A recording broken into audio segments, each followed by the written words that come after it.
저는 극보수 성향의 투자자라서 지금까지 주식, 펀드, 선물, 코인 단 한 번도 해본 적이 없습니다. 자, 이러한 상황인데 보시다시피 유동자산이 극보수적으로 되어 있어서 시중 물가를 전혀 따라잡지 못하고 있습니다. 아니 이게 이렇게 하고 왜 본인이 인플레이션 해지가 안 된다고 얘기하시는 거죠?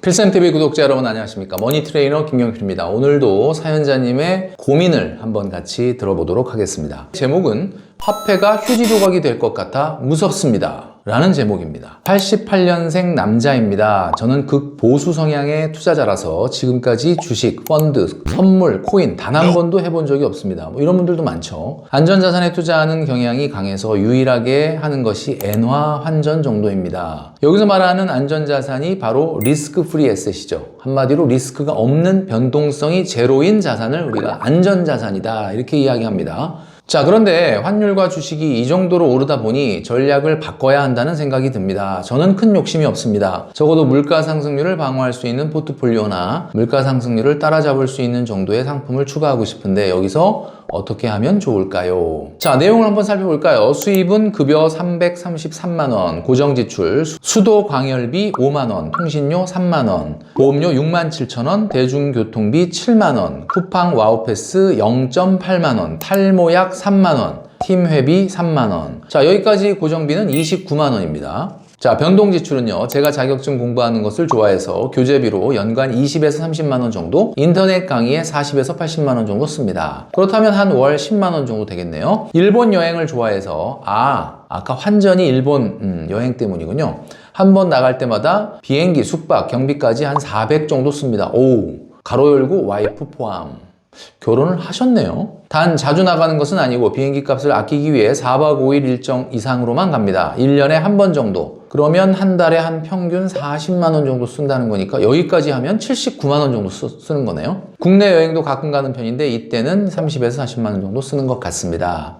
경조사비 10만원에서 15만원. 기타 취미 5만원. 쿠팡으로 필요한 물건을 사는 게 5에서 10만원, 다이소에서 한 3만원, 여기까지 하면은 합계 금액이 112만원입니다. 자, 유동자산을 볼까요? 지금 현재 엔화로 한 2,400만원, 오우.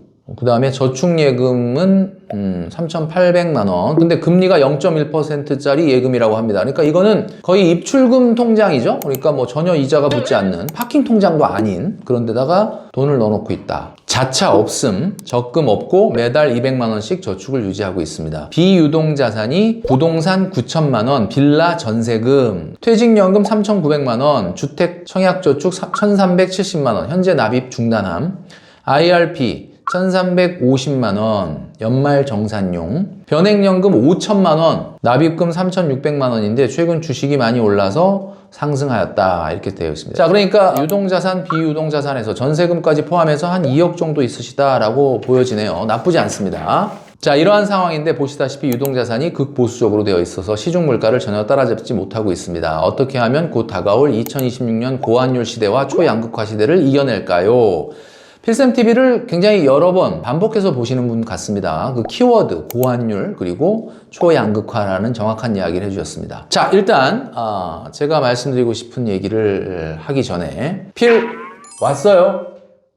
필 왔어요? 자, 첫 번째는 지금 배우자가 있으신데 본인 돈 이야기만 계속 하시는 걸 봐서는 일단 돈을 따로 관리한다라는 생각이 듭니다. 자, 돈을 따로 관리한다? 이건 정말 테러블입니다.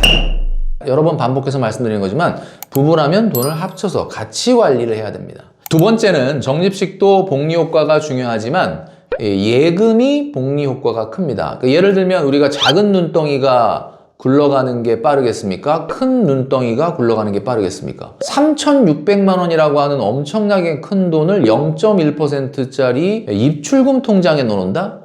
이거는 이게 이렇게 하고 왜 본인이 인플레이션 해지가 안 된다고 얘기하시는 거죠? 이렇게 3,600만 원이나 되는 돈을 입출금 통장에 넣는다? 테러블입니다.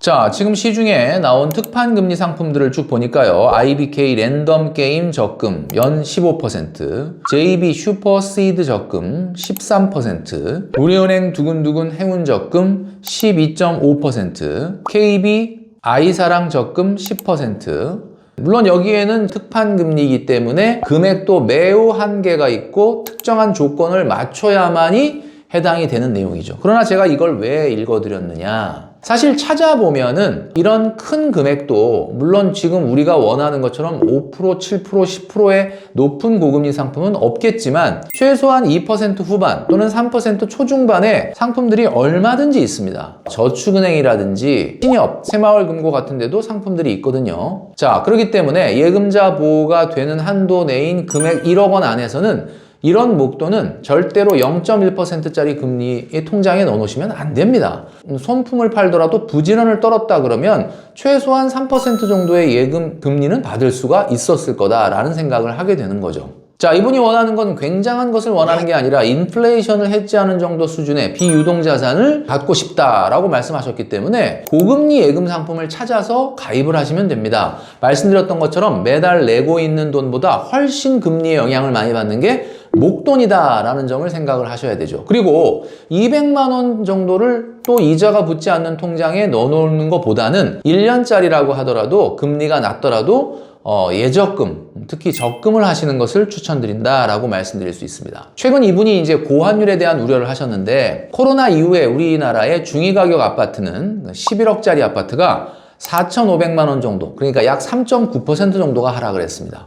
그러니까 아파트는 코로나 이후에 서울의 중위가격 아파트는 떨어졌구나 이렇게 생각할 수가 있죠. 자, 그런데 우리나라 사람들에게는 3.9%가 떨어졌지만 미국 사람들에게는 말이죠. 코로나 때 우리나라 이 아파트는 102만 달러면 살 수 있었습니다. 그런데 이제는 75만 1,700달러만 내도 살 수 있게 된 거죠. 26.3%가 떨어졌습니다. 자, 유럽 사람들에게는 더 많이 떨어졌습니다. 88만 유로였으면 살 수 있었던 집이 이제는 63만 유로면 살 수 있다.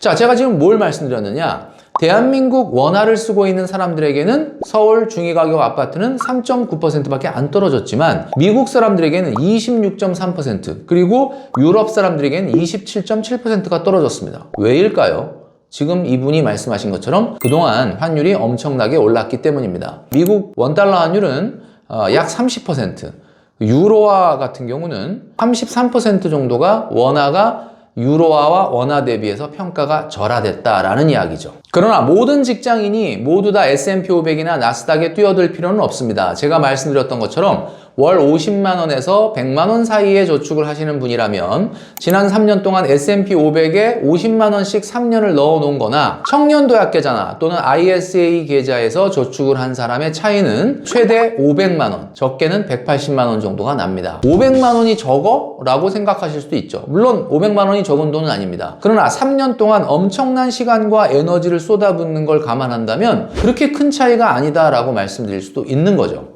자, 이분 같은 경우는 월 200만 원을 저축한다라고 말씀은 하시지만 조금만 찾아보면 고금리 적금을 할 수 있었을 텐데 그것을 하지 않고 또 아주 일부를 S&P 500이나 나스닥, ETF에 투자했다라고 하면은 이런 걱정을 안 했겠죠. 그러니까 이분은 제가 봤을 때는 본인이 무엇을 해야 되는지 너무나 정확하게 아는데도 행동을 하지 않는다. 정말 테러블입니다. 자, 그래서 이분에게 솔루션을 말씀드리자면 자, 200만 원을 전략적 자산 배분으로 돈을 모아보자 라고 말씀드리고 싶습니다. 자, 최소한 3년 동안 쓸 자금이 없다면 50대 50으로 하는 게 어떻겠느냐. 안전자산 50, 위험자산 50. 5년 이내에 쓸 자금이 없다면 40대 60 정도로 하는 게 어떨까라는 생각이 듭니다. 만일 7년 이내에 쓸 자금이 없다. 그러면 30대 70으로 하셔도 됩니다. 10년 이내에 쓸 자금이 없다라고 한다면 20대 80 정도로 하셔야 되겠죠. 자, 그러나 이분 같은 경우는 전세를 살고 있기 때문에 아직까지 내 집 마련을 못 했는데요. 앞으로 3년, 5년 또는 7년 안에 내 집 마련이 계획이 있다면 제가 지금 말씀드렸던 비율로 S&P 500이나 나스닥을 추정하는 ETF에 나눠서 돈을 꾸준히 투자하시면 좋겠다라는 생각을 갖습니다.